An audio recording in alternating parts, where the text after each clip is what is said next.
तो फ्रेंड्स आज हम लोग जानने वाले हैं माइनर एंड को factor of a determinants. Determinant chapter है, चैप्टर 4 क्लास 12th का। उसमें हम लोग जानने वाले हैं माइनर एंड को फैक्टर क्या होता है। ठीक, तो चलिए समझते हैं माइनर एंड को फैक्टर क्या होते हैं डिटर्मिनेंट के। एक्सरसाइज 4.4 है, मतलब कहने का मतलब उसी क्वेश्चन में दिया गया एक्सरसाइज 4.4 में ही। चलिए समझते हैं क्या होता है। तो देखिए, सबसे पहले माइनर को हिंदी में कहते हैं उपसांड्रिक और को फैक्टर को कहते हैं सहखंड। ठीक, उपसारणिक खंड के बारे में कुछ जानकारी हम लोग ले लेते हैं। तो लेट सपोज करते हैं कि कोई एक सारणिक दिया गया है, उसमें कोई एक क्या है, एलिमेंट है। एलिमेंट कहने का मतलब अवयव है, कोई एक ए आई जे कोई अवयव है। अगर हमें इसका उपसारणिक निकालना हो यानी कि माइनर डिटर्मिनेंट निकालना हो, तो हमें क्या करना होता है कि जो ए एलिमेंट होता है ना, उसके आई को छोड़ देते हैं, आई को लीव कर देते हैं। ओके, और जे को भी लीव कर देते हैं। आई जे कहने का मतलब आई वी के सारे लाइनों को छोड़ देते हैं और जे के सारे इसको छोड़ देते हैं। उसके बाद जो बचता है उसका डिटर्मिनेंट निकाल के हम उसी को कहते हैं minor factor, minor determinant, sorry factor नहीं, माइनर डिटर्मिनेंट कहते हैं। कहने का मतलब, अब देखिए कुछ एग्जाम्पल से मैं आपको समझा देता हूँ। 1 2, सॉरी इसको 0 मान लीजिए, 3 अब से बना देता हूँ, 1 2 3 4 5 6 7 8 9। अब देखिए इसमें इस क्वेश्चन में हमें डिटर्मिनेंट निकालना है 5 का, मतलब माइनर निकालना है, सॉरी माइनर निकालना है 5 का। जैसे क्वेश्चन दिया हुआ है 5 का माइनर निकालना है, फाइंड माइनर ऑफ 5, एलिमेंट 5 है। तो सबसे पहले क्या करते हैं, एलिमेंट 5 को हम क्या लिख सकते हैं, देखिए 1 2 A 2 लिख सकते हैं, A 2 यानी second row second column, second row second column, 2 2 is equal to 5 है हमारा। अब इसमें हमें क्या बोलना, हमने क्या बोला कि आई को लिव कर देते हैं, यानी कि 2 को लिव कर देंगे, इस 2 रो को हम छोड़ देंगे और जे को भी लिव कर देते हैं, बोला ना। तो सेकंड कॉलम को भी हम लोग भूल जाएंगे, सेकंड रो और सेकंड कॉलम को भूल जाएंगे। उसके बाद जो बचेगा ना हमारा, तो उसके बाद हमारा क्या बचेगा, देखिए जैसे सेकंड रो और सेकंड कॉलम को भूल गए तो ये बचा 1 3 7 और 9। देखिए जैसे 1 7 3 9 बचा कि नहीं, इसको भूल गए और उसको भूल गए। तो अब इसका डिटर्मिनेंट निकालना हो तो आप सभी जानते हैं कि क्रॉस मल्टीप्लाई होता है। तो 9 इंटू 1 माइनस 7 इंटू 3, ये हो जाएगा 9 माइनस 21, ये हो जाएगा और माइनस 12, माइनस 12 हो जाएगा।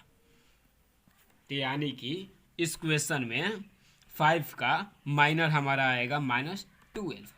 अब जैसे एक क्वेश्चन बुक में दिया गया है, एक क्वेश्चन बुक में दिया गया है और एग्जाम्पल नंबर 19 है चैप्टर 4 का, समझ लेते हैं। मैंने क्वेश्चन इंग्लिश हिंदी में दिया गया है, इसे आप लोग देख लीजिए। ये क्वेश्चन नंबर 19 सारणिक दिया गया, यानी कि मैट्रिक्स है, कोई मैट्रिक्स सॉरी डिटर्मिनेंट कोई दिया गया है में अवयव या अवयव सिंपली समझिए एलिमेंट, एलिमेंट 6 यानी एलिमेंट 6 ये हो गया हमारा। एलिमेंट 6 का हमें क्या निकालना है, उपसारणिक ज्ञात कीजिए, यानी कि find minor of element 6 in this determinant और मैट्रिक्स। इसमें हमें माइनर 6 का माइनर निकालना है। ठीक, एलिमेंट 6 का माइनर हमें निकालना है। तो सिंपली हम क्वेश्चन लिख लेंगे 1 4 7। ये आप लोग सिंपली ऐसे मत लिखा कीजिए ना, इसको ऐसे सिंपली लिख सकते हैं क्योंकि डिटर्मिनेंट में सिंपली यही होता है 2 5 8 3 6 और 9, ये हो गया हमारा। इसको निकालना हो, एलिमेंट 6 का निकालना है। तो देखिए एलिमेंट 6 क्या है, A 2 3 है, A 2 3 है। तो देखिए A 2 3, इसमें हम 2 को छोड़ देंगे, 3 को छोड़ देंगे, 2 को छोड़ देंगे और 3 को छोड़ देंगे। तो हमें माइनर क्या मिलेगा, माइनर को हम सिंपली डिनोट करते हैं M से।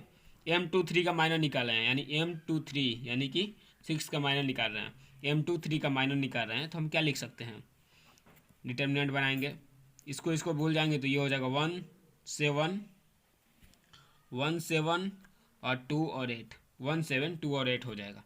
इसका डिटर्मिनेंट आ जाएगा, माइनर आ जाएगा -6। M 2 3 हमारा कितना आ गया, M 2 3 आ गया -6 आ गया। ठीक, अब चलिए इसको समझ गए कि माइनर कैसे निकाला जाता है, किसी भी डिटर्मिनेंट का माइनर कैसे निकालता है, how to find minor of any determinant. आप लोग समझ गए कि सबसे पहले अगर डिटर्मिनेंट लिखना होता है, डिटर्मिनेंट जो दिया रहता है जिसका माइनर निकालना रहता है उसको हम लोग ए आई जे के फॉर्म में लिख लेते हैं। ए आई जे के फॉर्म में लिखने से क्या होता है, इसमें हमें पता चल जाता है कि कौन सा रो और कौन सा कॉलम हटाना है, कौन सा रो और कौन सा कॉलम हटाना होता है। सिंपली उस रो उस कॉलम को हटा के उसका डिटर्मिनेंट निकाल देते हैं। जो जैसे A23 का डिटर्मिनेंट निकालना था हमके, तो M23 निकाल लिए, वही हो गया हमारा क्या माइनर हो गया, M23 को ही माइनर बोलते हैं। ठीक, अब चलिए समझते हैं हम को फैक्टर, जिसे हम लोग बोलते हैं सहखंड। को फैक्टर को क्या बोलते हैं, सहखंड बोलते हैं। तो सिंपली देखिए सहखंड क्या होता है, जस्ट रिलेटेड माइनर के ही होता है। जैसे कि हमने बताया था ए आई जे का निकालना है, ए आई जे का, तो सिंपली ए आई जे यहाँ पे सिंपली हम क्या लिख सकते हैं, ये ए आई जे हमारा डिनोट करता है, ये डिनोट करता है cofactor of element, cofactor of element a in i and j. मतलब कि ए है कोई एलिमेंट है जो आई रो में है, जे कॉलम में उपस्थित है, उसका हमें क्या निकालना है, को फैक्टर निकालना है। सिंपली उसका को फैक्टर निकालने के लिए देखिए इसमें लिखा गया परिभाषा में, एक अव्यय ए आई जे का सहखंड जिसे ए आई जे द्वारा व्यक्त करते हैं, ए आई जे द्वारा व्यक्त करते हैं को फैक्टर को, जहाँ पे ए आई जे किसके बराबर होता है, -1 पावर आई प्लस जे इंटू एम आई जे। अब एम आई जे अभी बताया कि एम आई जे माइनर होता है, जिस चीज़ का डिटेल को फैक्टर निकालना होता है उसी चीज़ का ये माइनर होता है। जिस चीज़ का को फैक्टर निकालना हो उस एलिमेंट का पहले माइनर निकाला जाता है, उसके बाद को फैक्टर निकाला जाता है। और आई प्लस जे क्या होता है, सिंपली देखिए जैसे कि एक हम एग्जाम्पल लेके आप सभी को बता देता हूँ, 1 4 -2 और 3 ये दिया गया, 2 × 2 का है ना, 2 × 2 का है। अब इसमें हमें क्या निकालना है, को फैक्टर निकालना है इसका। तो सिंपली को फैक्टर निकालने से पहले एम आई जे निकाल लेते हैं, किसका, लेट सपोज कीजिए 4 का निकालना है हमें, तो 4 का एम आई जे क्या हो जाएगा, 21 M21 second row first column, M21 क्या हो जाएगा, इसको और इसको भूल जाएंगे तो ये हो जाएगा -2 होगा। ठीक, M21 हमारा -2 हो गया। वहीं हमको अब देखिए M21 तो देखिए M21 -2 आ गया, वहीं हम M11 निकालना हो तो फर्स्ट रो फर्स्ट कॉलम को भूल जाएंगे तो ये आ जाएगा 3। वैसे ही हमें अब M21 का हमने बोला कि निकालेंगे तो A21 निकालेंगे, M21 को A21 निकालेंगे क्योंकि ये क्या है हमारा को फैक्टर, इससे डिनोट करते हैं A21 को को फैक्टर। अब देखिए इसे -1 लिखेंगे, सबसे पहले 21 को लिखेंगे 2 + 1 आई प्लस जे यानी 2 + 1, एम आई जे हमारा कितना आया -2 यानी M21 -2 आया। अब देखिए यहाँ पे -1 का पावर 3 ऑड नंबर हो गया तो ये हो गया -1 इंटू -2 तो ये आ जाएगा 2।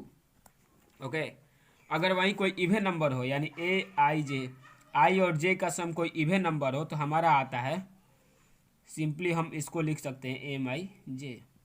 अगर ए आई जे कोई ऑड नंबर हो, ए आई प्लस जे कोई ऑड नंबर मिलता है तो हमें सिंपली इसको लिख सकते हैं एम आई जे। यानी माइनर और को फैक्टर इक्वल होता है कब, जब आई प्लस जे क्या होता है, इवन नंबर होता है, और आई प्लस जे जब ऑड नंबर होता है तो एम आई जे का जस्ट साइन उल्टा हो जाता है यानी -MI जे हो जाता है। तो आज के लिए इतना ही, और अगले क्लास में हम लोग पढ़ेंगे एडजॉइंट ऑफ डिटर्मिनेंट।